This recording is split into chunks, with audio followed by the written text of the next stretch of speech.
Getting your own way in the office makes life heaps easier. But in order to get your own way, you need to be a pretty great influencer. This is everything you need to know about becoming a better influencer. Just lead. One of the things that I always worried about as a new leader was whether I was a good enough influencer. I could never get a grasp on what made people follow an individual.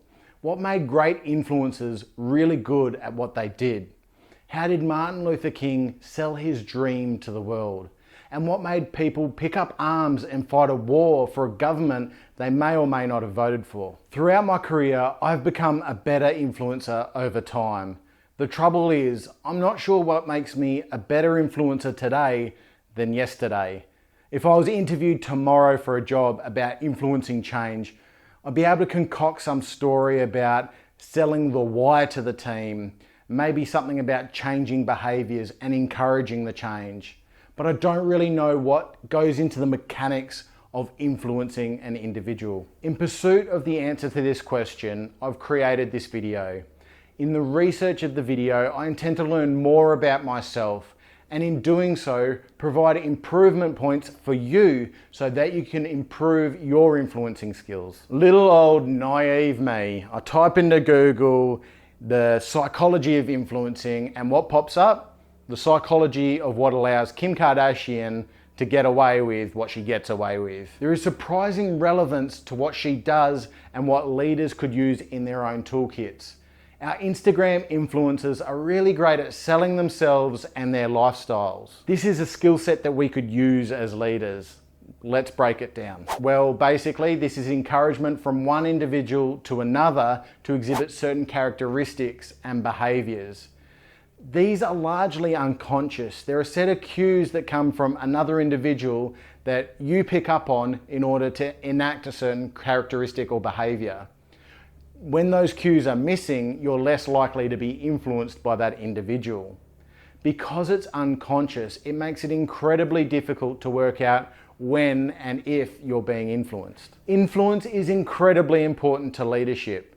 You need followers in order to be a leader. Without them, you're not really much of a leader, are you?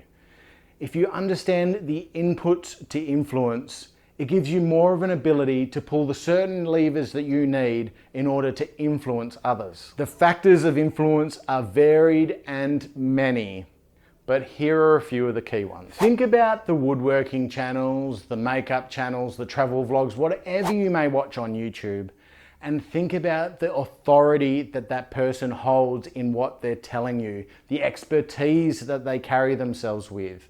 When someone displays authority and expertise on a subject, it has the ability to draw people in. Carrying yourself with authority means that people are more likely to trust what you say.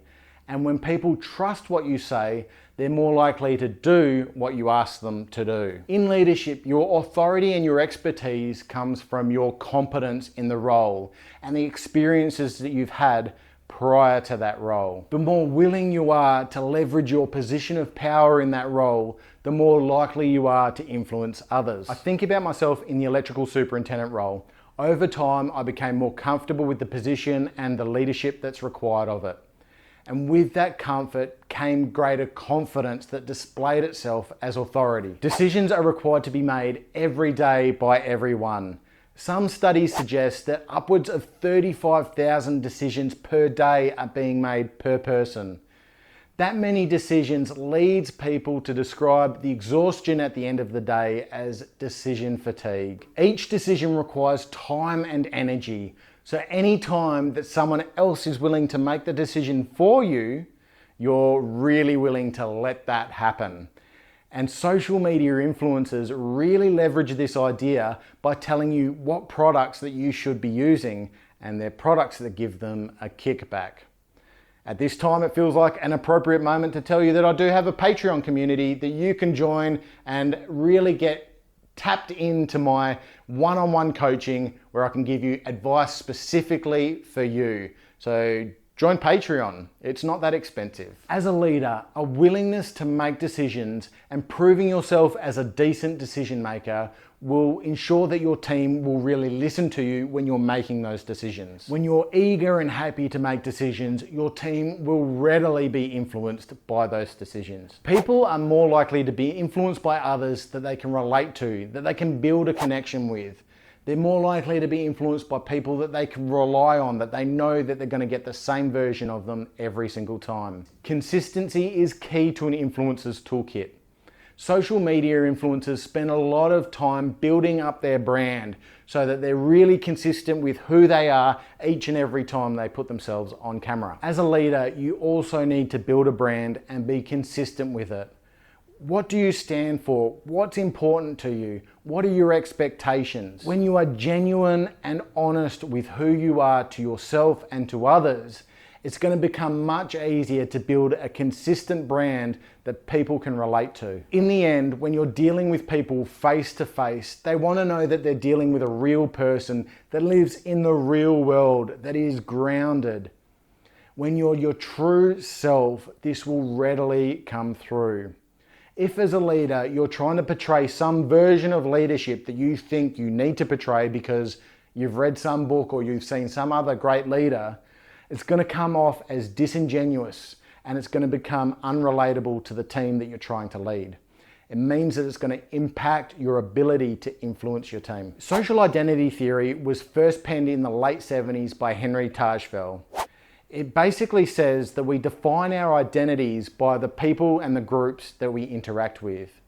It's rooted heavily in where we come from, how we used to associate ourselves strongly with the tribes that we used to be connected with. Each social group that we interact with is categorized in a certain way. Leaders in those groups pop to the surface when they embody the characterization of that group.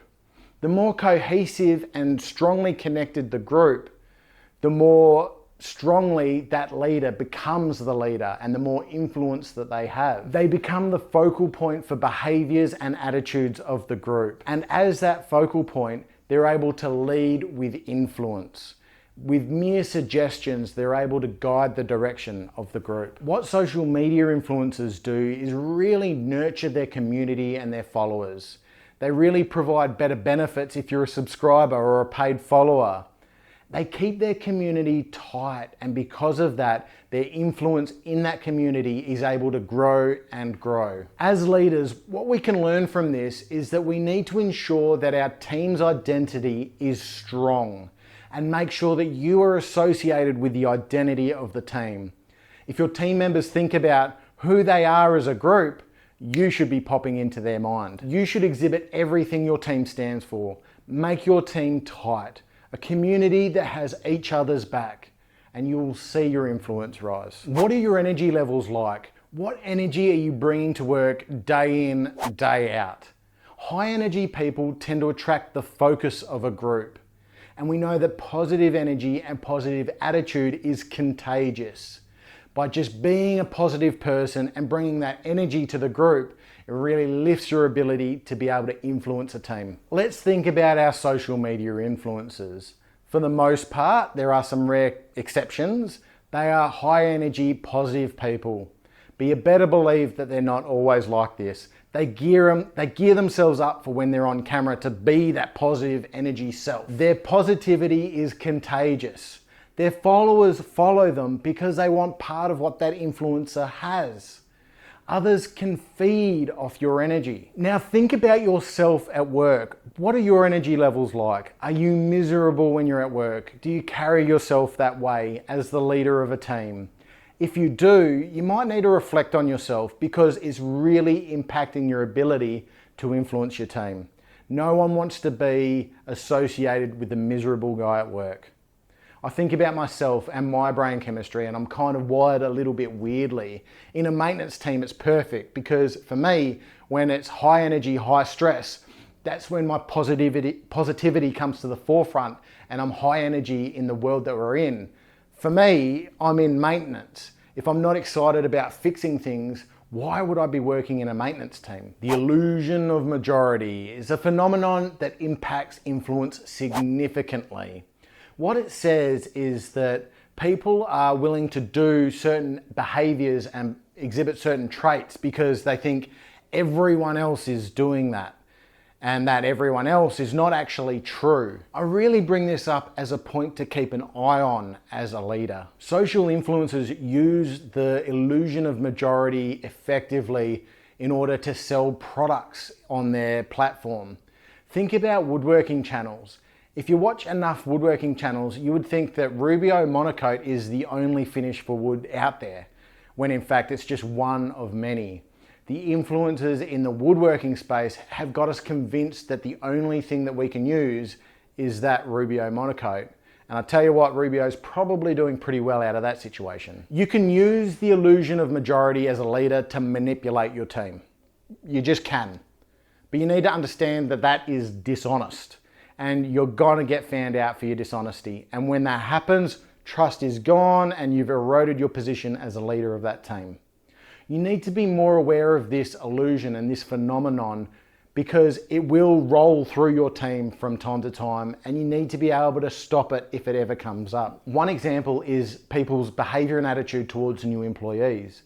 I've seen it where just one person has had a negative view of a new employee, and because of that negative view and them being a vocal person, everyone has kind of assumed that, well, everyone's got that opinion. And then everyone started to form a negative opinion of that person.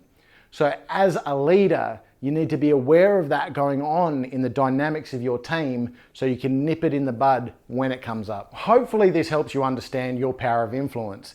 And if you're not the best influencer in the world, hopefully it gives you some tips and tricks and some guides of things that you can start doing and implementing at work in order to become a better influencer.